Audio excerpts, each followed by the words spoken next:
Let's see what we got here. So he's got a problem with Kelly Loeffler making money. He's upset.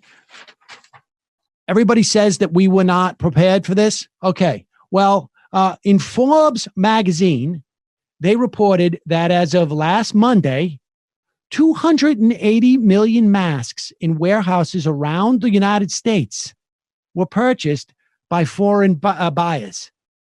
And a FEMA spokesperson said the agency has not actively encouraged or discouraged U.S. companies from exporting overseas.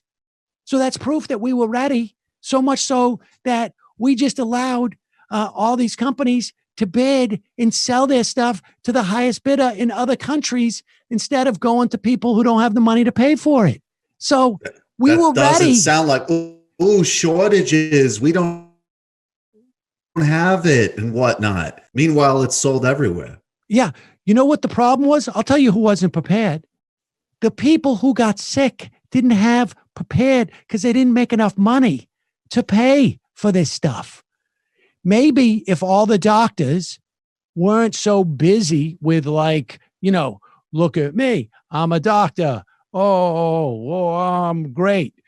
Maybe if they actually spent a little time paying attention to buy more masks. That's all I'm saying.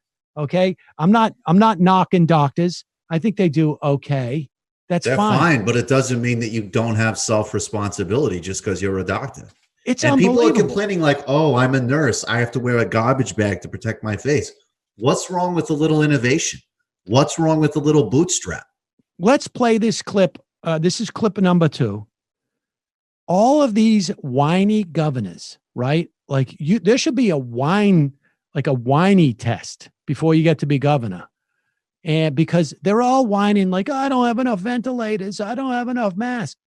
It's very suspicious. Yeah, let's listen to Donald Trump yesterday getting harassed by more reporters. I was hoping you could. You ever run out of questions? It's the most unbelievable thing. You go through the room, but I have nothing else to do. So if you want to, if you want, should we keep it going, John? I think so. Let's go. Pause it. That is none of these reporters appreciate how magnanimous President Donald J. Trump is. He says, I got nothing else to do. He's got a lot to do. He could be going he could go out. He has his run, his pick of whatever golf course he could ever go to, whatever he wants at any given time. He could fly on Air Force One or his own jet for that matter, go anywhere. He could hang out with the world's most beautiful women, but he's not doing it. He's staying there and he's answering just fine, dumb, it's fine. I care so much, I guess. Exactly. And not only dumb, but always the same. Why weren't you prepared? Why did you threaten this other reporter? Blah, blah, blah. Meanwhile, no one's better for them than him. Yeah. And you know what? They might as well just ask a question. Can you say, got me? So that he can go, got me. And they go, yes, gotcha. Go ahead. Let's go. For me, please. Andrew Cuomo today said that the system that we have where governors are trying to get ventilators, it's like being on eBay with 50 other states bidding on a ventilator plus FEMA. And then you just said tonight you mean he was complaining? Well, he said... Say it. What did he say exactly? What did he say?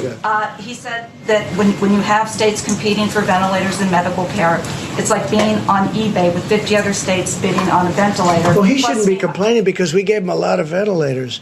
And if you take a look at the chart, it's down. But I wish he got going a little bit sooner. But we gave him a lot of ventilators. And you know what? He has a lot of ventilators. The problem is with some people, no matter what you give, it's never enough. It's never enough. Like they'll say, how's Trump doing? And you're a Democrat. Some of them said really good. I'll tell you, Gavin Newsom from California, who's doing a good job, by the way, and others said really good. But, generally your natural reflex, how's Trump doing? You ask that question to a Democrat. We don't like it. Oh, really? You don't like it?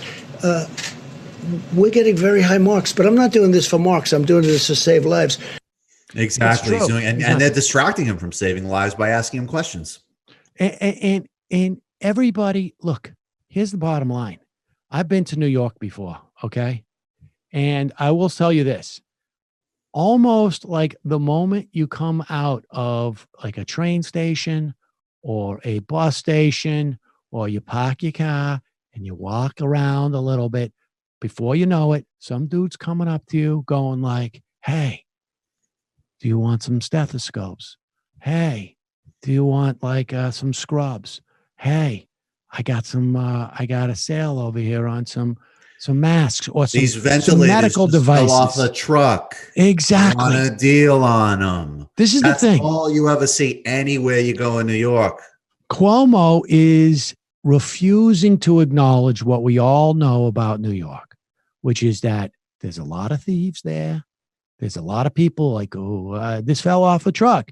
Or, like, oh, this fell off a box. Cuomo, right? I mean, people, what does that rhyme with? Soprano, Cuomo. All right. This is the way that New York works. So there's a lot of stuff that's probably been sent in there, and it ends up being on the back of a truck and falling off. And then some dude is selling it like on Broadway. Like he's like, look at, check out, like he lists his code out. And he's like, look at the ventilators I got here. I got them for you cheap if you want to buy other ventilators or something like that. So Donald Trump's just saying like, we want to get people what they have or whatever, but I'm also not trying to help like the crime syndicates of New York, because like there's nothing that Donald Trump hates more than corruption. I'll tell you something. The first time I went down to New York, I bought 70,000 tongue depressors for like $15. Exactly. And I just brought them back because I thought I was going to use them for, like instead of shims, but they turn out they're exactly the same width from like one end to another. I thought they were more narrow at one end because I thought I had cheaper shims, but so I ended up just, burn them in the backyard with some firecrackers.